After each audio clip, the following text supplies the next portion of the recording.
ഒരു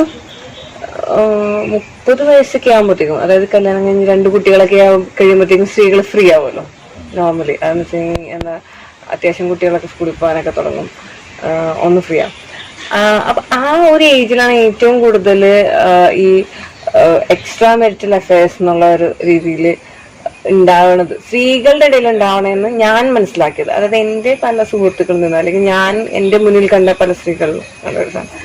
അപ്പൊ ഞാൻ മനസ്സിലാക്കിയെന്ന് വെച്ചാൽ, ശരിക്കും അവരവരുടെ ശരീരത്തിനെ കുറിച്ച് മനസ്സിലാക്കി തുടങ്ങിയതും, അല്ലെങ്കിൽ അവരുടെ ശരീരത്തിന്റെ ആവശ്യങ്ങൾ അറിഞ്ഞു തുടങ്ങിയതും, അതിനെ പറ്റി ചിന്തിക്കാനോ അല്ലെങ്കിൽ പ്രവർത്തിക്കാനോ അവർക്ക് കിട്ടിയ സ്പേസ് അപ്പോഴാണെന്നുള്ളതാണ് ഞാൻ എടുക്കുന്നത്. ഇതില് ഈ സമൂഹത്തിൽ ഇതെല്ലാം നടക്കുന്നുണ്ട്. പുരുഷനും സ്ത്രീക്കും ഇതൊക്കെ അവൈലബിൾ ആണ്. ചെയ്യുമ്പോൾ സ്ത്രീ മാത്രം എന്താ പറയാ അറിഞ്ഞു കഴിയുമ്പോൾ മോശക്കാര്യം, പുരുഷൻ അങ്ങനെയല്ലാതാവുന്നുണ്ട്. അപ്പൊ ഇത് രണ്ടും, സ്ത്രീയുടെ പെർസ്പെക്റ്റീവിൽ നിന്നും പുരുഷന്റെ പെർസ്പെക്റ്റീവിൽ നിന്നും നമുക്ക് എങ്ങനെ നോക്കി കാണാൻ പറ്റും, അല്ലെങ്കിൽ എങ്ങനെ പറയാൻ പറ്റും എന്നുള്ള സാധനം നിങ്ങൾ പറയുമ്പോൾ അതൊരു വളരെ എന്താ പറയണ്ടേ, നമ്മുടെ ഒരു ധാരണയ്ക്കകത്തുനിന്ന് രൂപപ്പെട്ടതാണെന്ന് വിചാരിക്കുന്ന ഒരു ഇത് അതിനകത്തുനിന്നാണ്. പക്ഷെ അത് മാത്രമല്ല, അതൊരു ബയോളജി തന്നെയുണ്ട്. ജീവിതം എന്ന് പറയുന്നത് ഡൈവേഴ്സിറ്റിയാണ്. ഡൈവേഴ്സിറ്റി സീക്ക് ചെയ്യുന്നതാണ് ജീവിതം. അങ്ങനെയാണ് ഹെൽത്തിയായ കുഞ്ഞുങ്ങളെ നിലനിർത്തുന്നത്. ഒരാളിൽ നിന്ന് മാത്രം കുഞ്ഞിനെ ഉണ്ടാക്കുക അല്ല ഹെൽത്തി ആയിട്ടുള്ള ഡൈവേഴ്സിറ്റിക്ക് വേണ്ടി വേറെ ആളെ നോക്കും. അത് ആരും പറഞ്ഞിട്ടല്ല, ജനിതകമായിട്ട് തന്നെ വരുന്ന ഒരു കാര്യമാണ്. അപ്പൊ 1-2 കുഞ്ഞുങ്ങൾ ഒരാളിൽ നിന്ന് ഉണ്ടായി കഴിഞ്ഞാൽ അതുവരെ സ്ത്രീകളെ സംബന്ധിച്ചോളം സെലക്ട് ചെയ്ത ഒരാളുമായിട്ട് മാത്രമേ ബന്ധം ഉണ്ടാക്കുള്ളൂ. പുരുഷന്മാരങ്ങനെയുമല്ല. പുരുഷന്മാർ ആദ്യത്തെ ദിവസം തന്നെ വേറെ ആളുണ്ടോന്ന് നോക്കും. ഇത് രണ്ടും ബയോളജിയിൽ മനസ്സിലാക്കാവുന്ന കാര്യമാണ്. അപ്പോൾ 2 കുട്ടികൾ കഴിയുമ്പോഴത്തേന് സ്ത്രീ വേറെ ജനറ്റിക്സ് വേണം എന്ന് അറിയുന്ന ശരീരത്തിനകത്തുനിന്ന് തന്നെ അത് പുഷ് ചെയ്യും. അത് വേറെ ആളിലേക്ക് ശ്രദ്ധ തിരിക്കും. പക്ഷെ നമ്മുടെ ഈ ഉണ്ടാക്കി വെച്ചിരിക്കുന്ന നിയമം മുഴുവൻ എന്താണ്? ഈ കുഞ്ഞുങ്ങളെ വളർത്തുന്നതിന് 2 പേര് പെയർ ചെയ്ത് നിൽക്കണമെന്നുള്ള നിയമമാണ് ഉണ്ടാക്കിയിട്ടുള്ളത്. കുഞ്ഞുങ്ങളുടെ കുട്ടിക്കാലം ഇത്രയും നീണ്ടത് എങ്ങനെയാണ്? ഈ പുതിയ തരത്തിലുള്ള വിദ്യാഭ്യാസവും കാര്യങ്ങളും ഒക്കെ ലോകത്ത് വന്നപ്പോഴാണ്. ഇപ്പൊ ഒരു ആദിവാസി അമ്മയ്ക്ക് എത്ര നാള് കുഞ്ഞിനെ നോക്കണം? ഒരു 3 വയസ്സ് 4 വയസ്സ് വരെ മതി. അപ്പോഴത്തേന് മൂത്ത കുഞ്ഞിന്റെ കൂടെ ഇത് ഓടി നടക്കാൻ തുടങ്ങും. അല്ലെങ്കിൽ വേറെ ചുറ്റുപാടുള്ള മറ്റുള്ളവരുടെ കുട്ടിയുടെ കൂടെ ഓടും. അല്ലാതെ ഇവർക്ക് അതിനെ ആളെ പഠിപ്പിക്കേണ്ട സാധനം എന്താണ്? ഒരു ആദിവാസി അമ്മയ്ക്ക് എന്താ പഠിപ്പിക്കാനുള്ളത്? ആളെ കുത്താൻ പഠിപ്പിക്കണം, മരത്തെ കയറാൻ പഠിക്കണം, അത് കഴിഞ്ഞാൽ തേനെടുക്കുന്ന എവിടെയാണെന്നോ, ഇങ്ങനൊക്കെ വളരെ കുറച്ച് കാര്യങ്ങൾ കമ്മ്യൂണിക്കേറ്റ് ചെയ്താൽ മതി. അവിടെ വേറെ ആരുടെയും അറിവൊന്നും വേണ്ട. ഇവർക്ക് ഒറ്റയ്ക്ക് ചെയ്യാവുന്നതും അല്ലെന്നുണ്ടെങ്കിൽ ആ കൂട്ടത്തിലുള്ള മറ്റുള്ള കുട്ടികൾക്ക് പറഞ്ഞു കൊടുക്കാനൊക്കുന്ന കാര്യങ്ങൾ മാത്രമേ അവിടെ ഉള്ളൂ.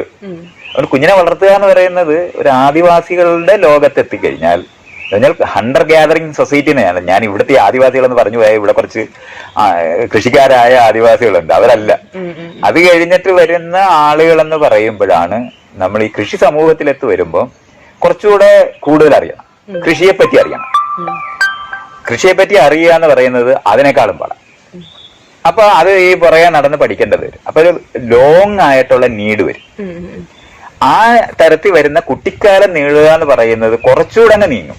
എപ്പോഴാണ്? ഒരു എഞ്ചിനീയറിംഗ് പഠിപ്പിക്കണം, അല്ലെന്നുണ്ടെങ്കിൽ എന്താണ് ഡോക്ടറായിട്ട് പഠിപ്പിക്കണം. ഇങ്ങനെയൊക്കെ വരുമ്പോഴാണ് ജോബ് എന്ന് പറയുന്ന സീക്ക് ചെയ്ത് എത്തുന്നത് വരെയാണ് പഠിത്തം എന്ന് കാണുമ്പോഴാണ് 10-20 വർഷത്തേക്ക് നീളും. അപ്പോഴാണ് ഈ പേര് ചെയ്തതിന് ഇത്രയും മൂല്യം വരുന്നത്. എങ്ങനെയാണ്? പണ്ട് അങ്ങനെ ഒരു സ്ത്രീയെ സംബന്ധിച്ചോളം കുഞ്ഞ് അവരുടേതാണ്, അച്ഛനെ ആവശ്യമില്ലായിരുന്നു. അതിനുശേഷമാണ് ഈ അച്ഛനെ ആവശ്യമായിട്ട് വരിക എന്ന് പറയുന്നത്. ഈ കുഞ്ഞിനെ വളർത്തുന്നതിന്റെ കാലയളവ് നീളുമ്പോൾ സ്വത്തും സാധനങ്ങളും ഒക്കെ ആവശ്യമാണ്. അപ്പൊ സ്വകാര്യ സ്വത്തും ഒക്കെ ഉണ്ടാകുന്ന സമയത്താണ് അത്തരത്തിലൊക്കെ കുട്ടിക്കാലം നീളാൻ തുടങ്ങി. അത് കഴിഞ്ഞപ്പോൾ ഈ വ്യവസായ സമൂഹമായപ്പോഴത്തേനും വിദ്യാഭ്യാസം വളരെ നീണ്ടു, 10-20 വർഷമായില്ലേ. അപ്പോ ഈ ഒരാളുടെ സഹായം ആവശ്യമാണ്. അപ്പോഴാണ് നമ്മൾ ഈ പറയുന്ന നിലവാരത്തിൽ ഒരാളോട് ഒത്തു ജീവിക്കണം എന്ന് പറയുന്ന ജീവിതം വരികയും പുതിയ വേറൊരാളോട് ഇഷ്ടം തോന്നുക എന്ന് പറയുന്നത് കുറ്റമായി മാറുകയൊക്കെ ചെയ്തത്. മറ്റേത് അങ്ങനത്തെ ഒരു പ്രശ്നമില്ലായിരുന്നു. മനുഷ്യൻ ഞാൻ പറഞ്ഞില്ല, മറ്റേത് ജീവികളെ പോലെ നമ്മളെ മനസ്സിലാക്കുകയാണെന്നുണ്ടെങ്കിൽ നമുക്ക് ഇതൊക്കെ കാണാൻ പറ്റും. ഒപ്പമാണ് നിങ്ങൾ പറയുന്ന പശു.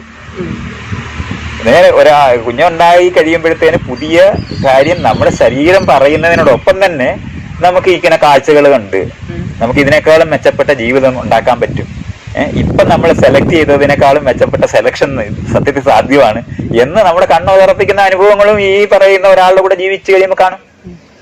അപ്പോഴും വേറൊരാളിലേക്ക് ശ്രദ്ധ പോയി. ഇത് സ്ത്രീകളുടെ വശത്തു നിന്നാണ്. പുരുഷന്മാരുടെ കാര്യത്തിൽ ഇങ്ങനെയല്ല. അവർ കുഞ്ഞിന് ഒരാളുടെ അയാളുടെ കുഞ്ഞാണെന്ന് ബോധ്യമുള്ളിടത്ത് റിസോഴ്സസ് കൊടുക്കും, അല്ലെങ്കിൽ കൊടുക്കത്തില്ല. അപ്പൊ അത് കാരണം കൊണ്ട് ഇവർക്ക് ഈ ഭാര്യയ്ക്ക് പറയേണ്ടിയുണ്ട്, ഞാൻ നിങ്ങളുടെ കുഞ്ഞിനെ തന്നെയാണ് പ്രസവിച്ചതെന്ന് കാണിക്കേണ്ടതുണ്ട്. ആ കാണിക്കേണ്ട ആവശ്യം വരുന്നതുകൊണ്ടാണ് ആ വ്യക്തിനെ പിടിച്ചു നിർത്താനുള്ള എന്താ പറയാ, എനിക്ക് നിങ്ങളുടെ ഒരു കുഞ്ഞ് ആവശ്യമുള്ളത് ചിലപ്പോൾ ഇവര് തന്നെ അങ്ങനെ തന്നെയാണ്. ആദ്യം സെലക്ഷൻ അത് കറക്റ്റാണ്.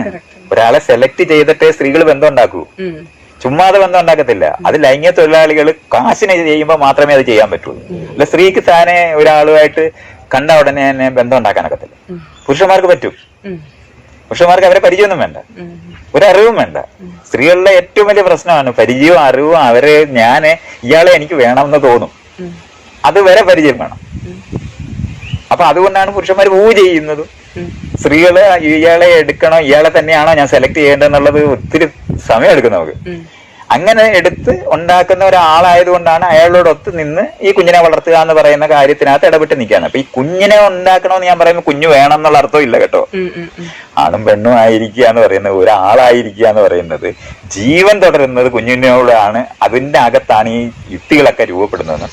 പേര് ചെയ്യുന്ന ആളിനകത്ത് ഇപ്പൊ ട്രാൻസ്ജെൻഡേഴ്സ് പേര് ചെയ്യുമ്പോൾ അതിൽ ഒരാൾ പുരുഷനും ഒരാൾ സ്ത്രീ ആയിട്ട് അഭിനയിച്ചിട്ട് തന്നെയാണ് അവരും ജീവിക്കുന്നത്. ഇതൊക്കെ നമ്മൾ എപ്പോഴും കാണുന്നതല്ലേ. അപ്പം റോൾ അതൊക്കെ തന്നെയാണ്. അപ്പൊ കുഞ്ഞിൽ അധിഷ്ഠിതമാണോ ജീവിതം എന്നൊക്കെ ചോദിച്ചാൽ ഇന്നത്തെ സമൂഹത്തിനകത്തല്ല. പക്ഷെ അത് അല്ലാതെ ഇരിക്കുന്നെന്ന് വിചാരിച്ചാലും കൊണ്ട് ബയോളജിയുടെ യുക്തി പോകത്തില്ല.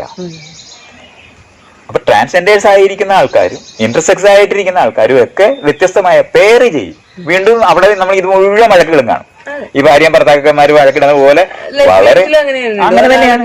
അപ്പൊ അങ്ങനെ തന്നെ. അപ്പൊ അതൊക്കെ നമുക്ക് ലോകത്തിനകത്ത് ഇത് എങ്ങനെ സംഭവിച്ചു എന്നൊക്കെ എങ്ങനെ മനസ്സിലാക്കിയാൽ മതി. അല്ല ഞാൻ ഇങ്ങനെ പറയുമ്പോ ഉടനെ തന്നെ പള്ളിയിലച്ഛന്മാര് കുഞ്ഞുങ്ങളെ ഉണ്ടാക്കണമെന്ന് പറയുന്ന അതേ യുക്തിയാണെന്ന് തെറ്റിദ്ധരിച്ചു പോകും. അതല്ല പറയുന്നത്, അങ്ങനത്തെ അർത്ഥത്തിലേ അല്ല. അപ്പൊ നമ്മൾ ഈ പറയാൻ ശ്രമിക്കുന്ന കാര്യം എന്ന് പറയുന്നത് പേര് ചെയ്യുന്ന എന്തുകൊണ്ട് എന്നുള്ളത് മനസ്സിലാക്കിയാൽ മതി. കുട്ടി ഉണ്ടാക്കാനാണ്. കുട്ടി ഉണ്ടാക്കുന്നതിനാണ്, ലൈംഗിക സുഖത്തിന് വേണ്ടിയാണ് നമ്മൾ ചെയ്യുന്നത്. കുട്ടി ഇൻസിഡന്റലായിട്ട് ഉണ്ടാകുന്നതാണെന്ന് പറഞ്ഞാൽ ജീവൻ എങ്ങനെയാണ് തുടരുന്നത്? അപ്പം നമുക്ക് മനസ്സിലാക്കേണ്ട കാര്യം എന്ന് പറഞ്ഞാല് ഈ ബയോളജി എന്ന് പറയുന്ന സാധനം നമ്മൾ മനസ്സിലാക്കി കഴിഞ്ഞാൽ നമ്മളത് ട്രാൻസെൻഡ് ചെയ്തിട്ട് ഒത്തിരി കാര്യങ്ങൾ ചെയ്യും. അത് വേറെ കാര്യമാണ്. പക്ഷെ ബയോളജി ഇല്ല എന്നുള്ള നിലവാരത്തിൽ ഫിലോസഫി പോയി.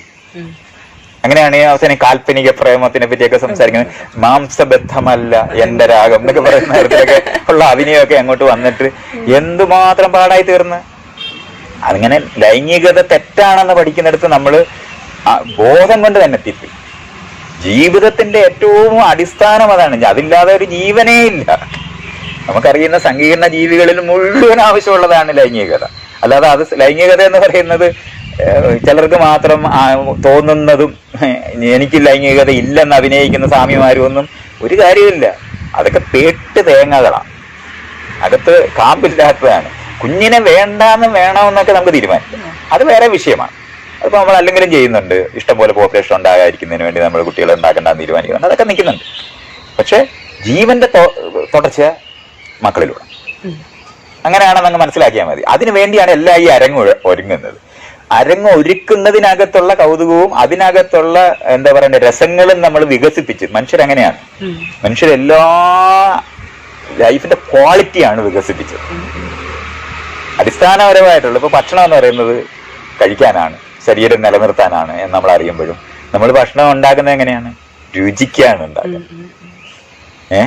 നമ്മൾ വീട് മഴയിൽ നിന്നും വെയിലത്തു നിന്ന് രക്ഷപ്പെട്ട് കടുവ പിടിക്കാതിരിക്കുന്നതിന് വേണ്ടിയാണ് കഥകടിച്ച് നമ്മൾ കിടക്കുന്നതെന്ന് നമ്മൾ മനസ്സിലാക്കുമ്പോഴും നമ്മുടെ വീട് അങ്ങനല്ല, വളരെ സുന്ദരമായ ഒരു വീടാണ് ഉണ്ടാക്കുന്നത്.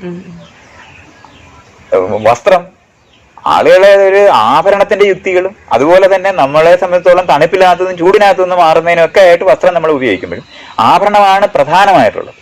അത് എംബലിഷ് ചെയ്യുക എന്ന് പറയുന്നത്. അവസാനം ഇപ്പൊ വസ്ത്രം എന്ന് പറഞ്ഞാൽ സുന്ദരമായാലേ നമുക്ക് വസ്ത്രം ഇടാനൊക്കത്തുള്ളൂ. ചവിണ്ട് കഴിഞ്ഞാൽ തന്നെ നമുക്ക് ഇടാൻ പറ്റത്തില്ല. അപ്പൊ നമ്മളെന്ന് പറയുന്ന ജീവിതത്തിന്റെ ക്വാളിറ്റിയിലേക്ക് കംപ്ലീറ്റ് ശ്രദ്ധ തിരിച്ചു പോയത് കൊണ്ടാണ് ഇപ്പൊ അതാണ് ജീവിതം എന്നാണ് ആളുകൾ വിചാരിക്കുന്നത്. ലൈംഗികതയ്ക്കകത്ത് രസം ഇരിക്കുന്നത് കൊണ്ട് ഇവൻ ഇതിന്റെ പുറകെ നടന്നോളും ആണും പെണ്ണും ഇതിന് സീക്ക് ചെയ്തോളൂ എന്നുള്ള പ്രകൃതിയുടെ അറിവ് മാത്രമാണത്. അപ്പൊ രസത്തിന് വേണ്ടി ചെയ്യുമ്പോ കുഞ്ഞുണ്ടായിക്കോളൂ എന്നറിയുന്നതാണ്. അത്രയും ലളിതമാണത്.